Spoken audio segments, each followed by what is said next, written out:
Bem-vindos ao Observatório da Imprensa. Nossa edição de hoje celebra os 60 anos de fundação do jornal Última Hora, de Samuel Weiner. Para falar deste, que foi um dos mais importantes jornais de nossa história, estão conosco a historiadora Alzira Abreu e o jornalista Milton Coelho da Graça. Você pode participar fazendo sua pergunta pelo telefone, no número que aparece aí na tela, ou pelo computador, através do Twitter e do nosso chat no site da TV Brasil. Antes, vamos ver o que foi notícia na mídia desta semana.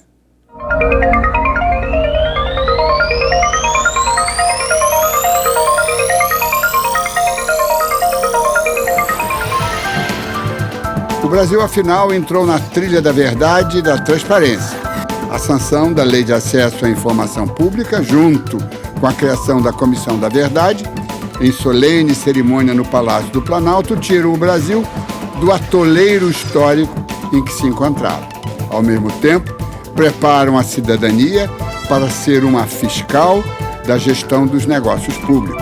O único senão, no tocante à Comissão da Verdade, é o período sobre o qual poderá investigar.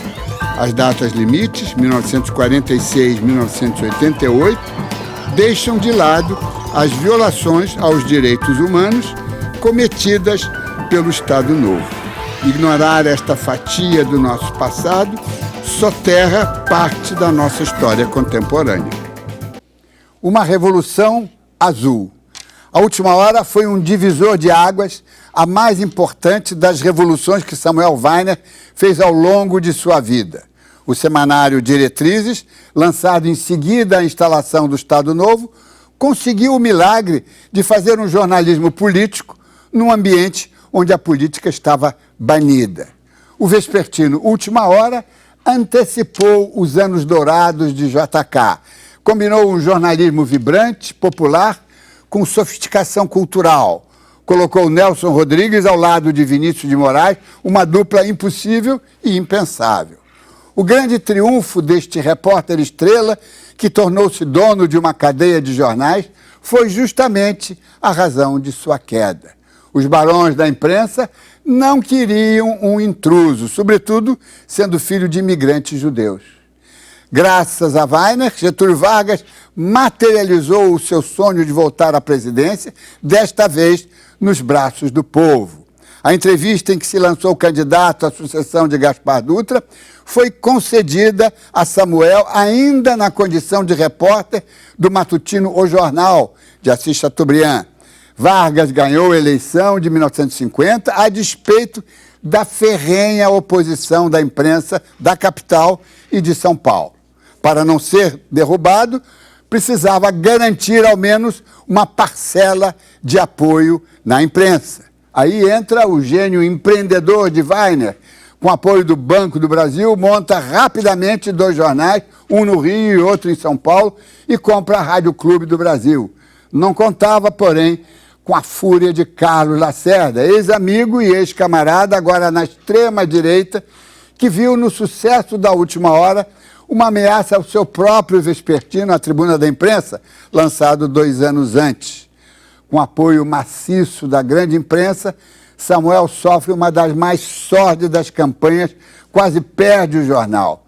2 anos depois, sitiado por esta mesma imprensa, suicida-se Getúlio Vargas. Estamos a 6 décadas deste episódio que marcou indelevelmente a história da imprensa e a história política brasileira. Agora é possível juntar os fios, fazer comparações, relacionar e entender o cenário, as forças e os personagens desta tragédia. Agora é possível entrever com mais nitidez este fabuloso mancheteiro, figura sedutora e também sufocadora chamado Samuel Weiner, símbolo de um jornalismo de emoções e de inteligência do qual estamos irremediavelmente afastados. Extra, extra, extra! Com manchetes vibrantes, diagramação moderna e temas populares, nascia em junho de 1951 o jornal Última Hora, um marco na história do jornalismo popular no Brasil. E o diário logo chamou a atenção pelo perfil ousado, com grandes fotos estampadas na capa. Uma publicação revolucionária para a época. Os jornais daquela época, de 1951, eram jornais bizonhos, mal feitos, montados muitas vezes na oficina, montados às pressas. A Última Hora não, a Última Hora era desenhado, tinha cores e as fotografias eram muito abertas e as manchetes eram muito vibrantes. Isso fazia com que o jornal fosse diferente dos outros jornais.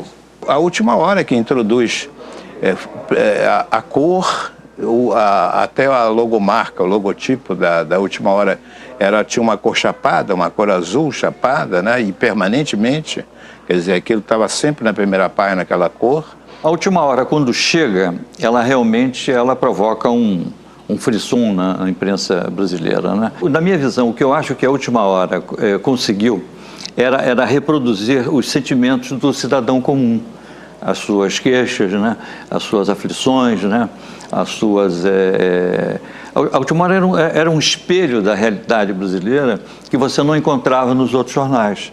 A Última Hora tinha uma das inovações, é que ela tinha uma série de edições, mais que sucursais. Então ela fazia uma edição, 7 estados diferentes. Inclusive, nós éramos estado da Guanabara e fazia uma edição do estado da Guanabara e uma edição no estado do Rio de Janeiro. Entendeu?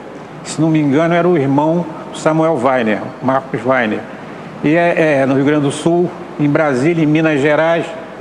E isso deu uma tiragem muito grande à Última Hora. Talvez a grande transformação que a Última Hora tenha introduzido seja uma voz nova naquele coro da velha elite que sempre foi a dos donos de jornal, né? Então, era um outsider praticamente, era um recém-chegado ali naquele clube ultraconservador dos grandes jornais. O primeiro número do jornal sai com o editorial, na primeira página, uma carta do Getúlio congratulando-se com esse jornal e desejando sucesso. Em troca do apoio a Getúlio Vargas, o jornalista Samuel Weiner recebeu a ajuda econômica que precisava para lançar um produto competitivo no mercado. A Última Hora, como foi um jornal fundado para defender Getúlio Vargas, ele tinha que se dirigir ao povo. Porque o Getúlio Vargas, depois de ter sido eleito democraticamente para reassumir a presidência da República, ele precisava desse contato com o povo, porque todos os outros jornais eram inimigos de Getúlio. E havia necessidade de um jornal que estava numa época de grandes transformações. E a Última Hora, ela acompanhou todas essas grandes transformações que o Brasil sofreu. Quer dizer, é um jornal cidadania, é um jornal interesse público, é um jornal voltado para as comunidades, para a sociedade, para o meio sindical, para a área de educação e de educação aí como evolução, como plataforma para o sujeito conseguir um bem-estar maior, não? Porque ele com conhecimento, com diploma, com formação, ele vai ter um melhor emprego, né? Eu fiquei muito impressionada com a qualidade da Última Hora e de ver como era um jornal engajado, era um jornal que claramente apoiava o Getúlio, tinha uma coluna do trabalhador, a coluna do funcionário público, teve sua primeira página, no primeiro número, primeiro exemplar, uma carta do presidente da República, congratulando-se com esse novo jornal. Como um exímio caçador de talentos, Weiner convidou grandes repórteres e cronistas que ajudaram a construir o sucesso do jornal. Ele contratou Sérgio Porto, o Stanislau Ponte Preta, Nelson Rodrigues e também Nelson Mota. O cartunista Lan e o artista gráfico paraguaio Andrés Guevara foram responsáveis pelas inovações gráficas do jornal.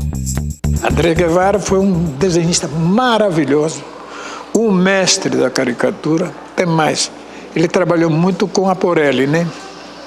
Com o Itararé, o Barão de Itararé. E ele que trouxe as equipes argentinas para Última Hora. Ficou famosa uma caricatura feita por Lan a pedido de Weiner. Um corvo com a cara de Carlos Lacerda, inimigo do jornalista. E eu estava no elevador e veio o contínuo do Samuel dizendo: não, o Samuel quer falar com você de qualquer jeito. Aí fui voando, tudo bem, Samuel, não. Faz um papa defunto, faz alguma coisa, mas Aí disse um palavrão, né? O Carlos Lacerda está explorando o cadáver do Néstor Moreira. Enfim, faz o que você quiser, coisa assim. Eu pensei no urubu. Pensei num desenho que tivesse tudo preto, porque aí era 5 minutos de desenho e eu podia me mandar, que tinha marcado um encontro lá, tipo 8h20, assim, né? Aí digo, urubu, mas o urubu tem que ir ao arquivo ver como é o urubu. Eu me lembrava da cara do Lacerda, mas do urubu não. Eu digo, qual é outro bicho de rapé? Corvo, vai de corvo mesmo. Aí fiz aquele negócio truculento assim. Cheguei no encontro 8h18.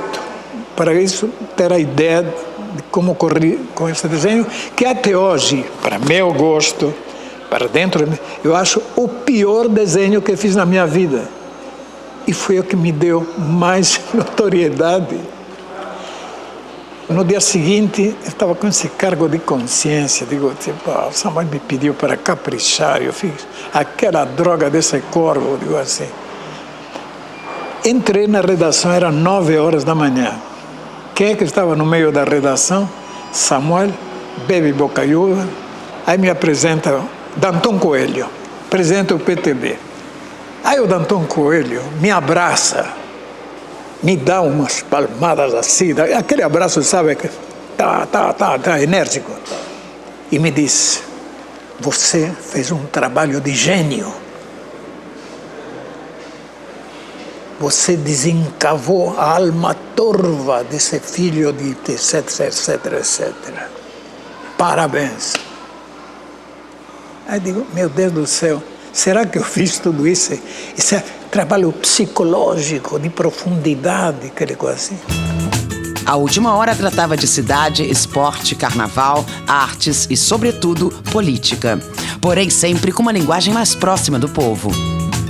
Um dos grandes talentos do Samuel era passar as noites nos bares em voga na cidade daquela época e descobrir pessoas que não necessariamente seriam jornalistas, mas que tinham talento para escrever e para escrever colunas interessantes, deliciosas.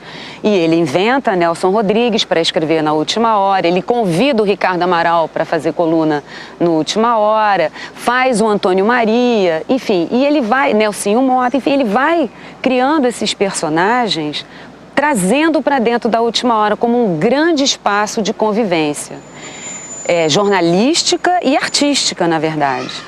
Eu me lembro bem, por exemplo, do Nelson Rodrigues, que ele, torcedor do Fluminense, sempre muito mal-humorado, sempre que o Nelson Rodrigues se afastava da máquina de escrever, as pessoas se aproximavam, principalmente o pessoal ali da seção de polícia, que eram vizinhos à mesa do Nelson Rodrigues, e continuavam o texto. Acrescentavam 2, 3, 4 palavras. O Nelson Rodrigues sentava e continuava escrevendo, não percebia. Eu ficava chocado, indignado com esse tipo de comportamento irreverente da redação, mas a Última Hora era assim. Tem uma história que se contava que Nelson Rodrigues ficou super doente, né? E aí o Samuel, em vez de se apresentar lá como amigo e para saber notícias, mandou um repórter para colher, tipo dar um furo, né? O Nelson Rodrigues se recobrou, mas nunca o perdoou. A Última Hora era isso, né? Além de ser isso e mais, não é? Trazer o cinema, todas as artes, o teatro, né? A literatura, né? Trazer tudo isso em colunas comentadas, com pessoas que eram do meio, que escreviam de uma maneira muito fácil de entender por qualquer pessoa, né? A Última Hora era, vamos dizer, jornal impresso, é uma outra época, mas de fato era um jornal pujante, entendeu? E o Jorge Amado é que define bem.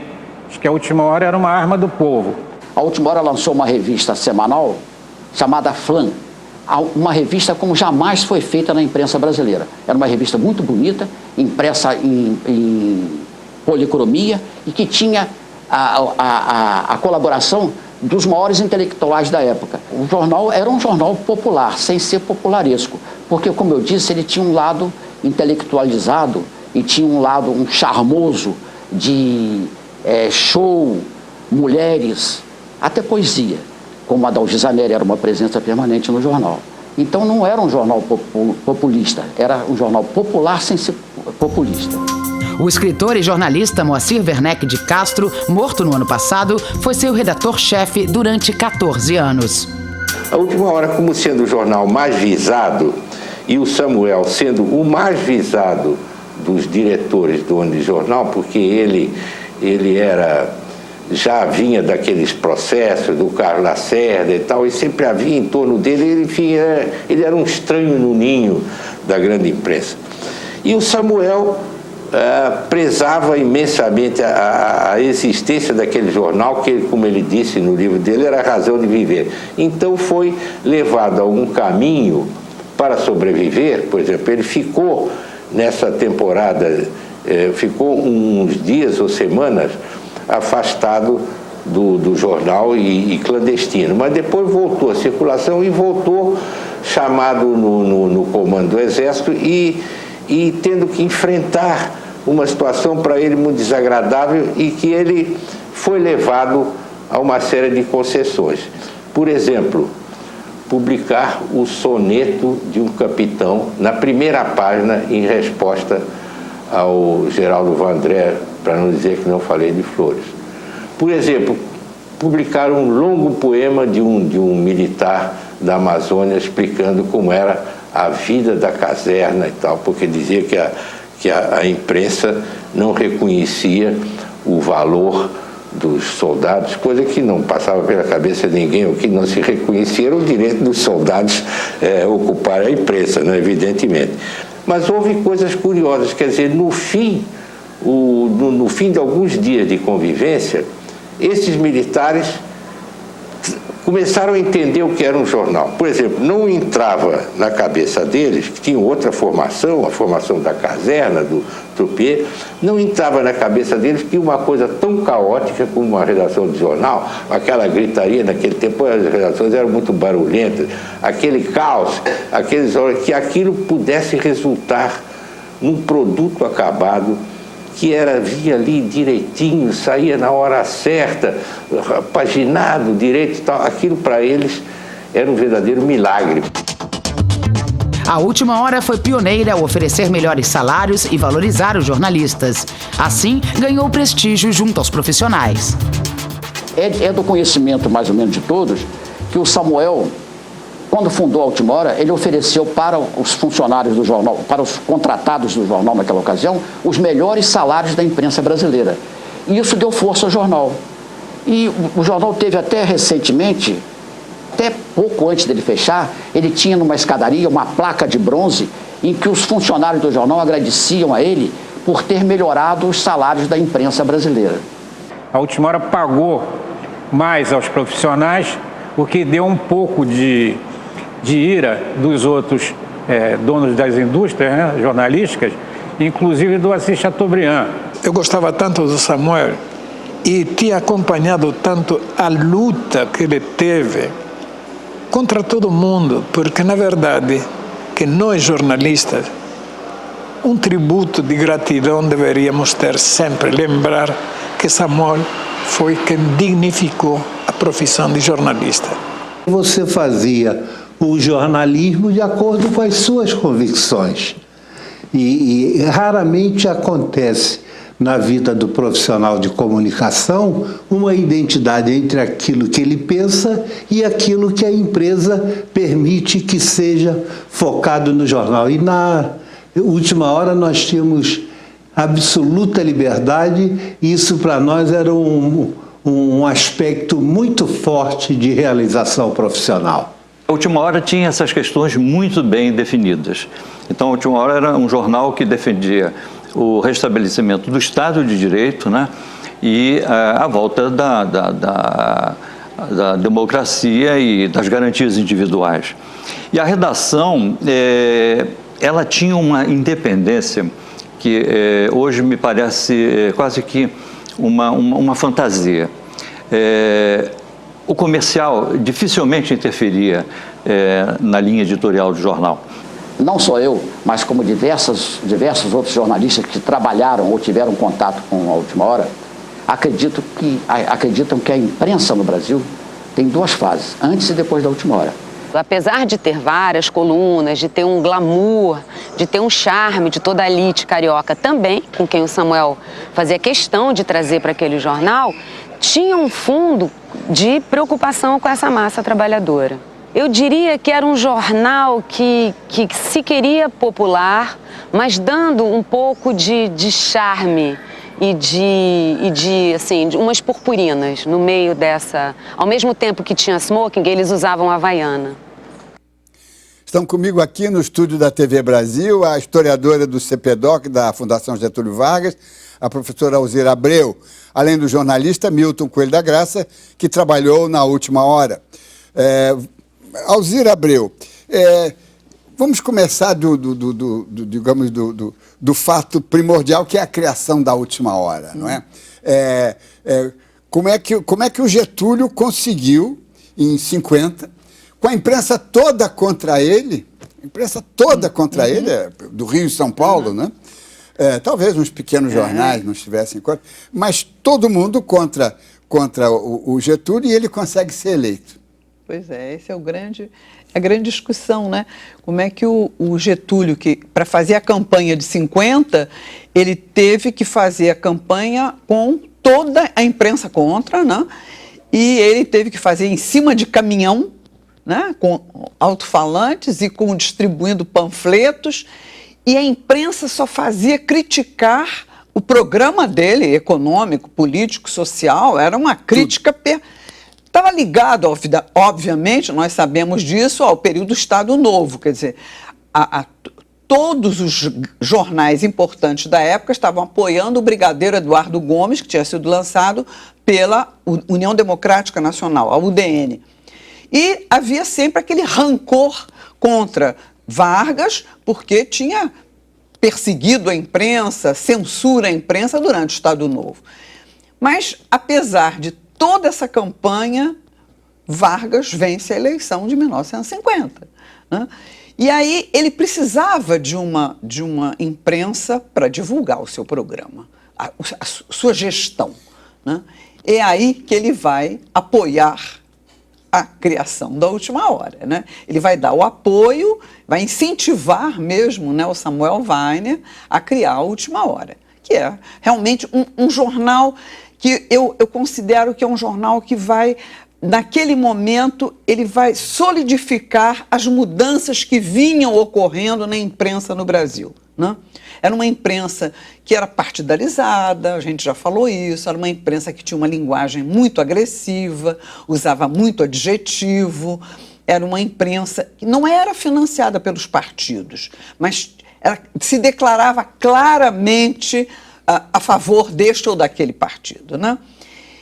E o Samuel Weiner vai mudar um pouco esse modelo. Né? Ele desequilibra. Né? Exatamente, ele vai mudar esse modelo. Agora, ele vai sofrer uma campanha, porque ele criou a Última Hora, que já apareceu aí, né, todas as inovações que ele traz. E eu acho que quando o Carlos Lacerda começa a grande campanha contra o Samuel Weiner e a Última Hora, na verdade, o objetivo era atingir Vargas, não era atingir o Samuel Weiner. Né? Então, é isso. O Carlos Lacerda vai fazer a grande campanha contra Samuel Weiner para atingir o Getúlio Vargas. Milton Coelho da Graça, você trabalhou na Última Hora, um pouquinho depois, né, em 61. Eu queria que você trouxesse para o telespectador, digamos, o que era trabalhar com Samuel Weiner. Né? Olha, a redação de Última Hora era uma amostra do Rio de Janeiro, né? Quer dizer, tinha gente de todos os pensamentos. O que é importante pensar a Última Hora tinha de tudo. Tinha comunista, udenista, tinha preto, tinha branco, tinha chinês, tinha o diabo. Era uma redação democrática, até na sua aparência. Ela ficava perto, inclusive, da área de prostituição. Ela tinha até uma aproximação desse tipo com a alma popular carioca. Então, ela realmente era interessante, porque eu comecei até depois da morte do Getúlio e primeiro ano do governo Jânio, quando Samuel Weiner também tinha perdido a eleição. né? Porque ele queria o Marechal Lott naquela época. Já no final ele estava com Jango e tal, mas não foi exatamente o que ele pensava ter. Vamos fazer um breve intervalo e voltamos já.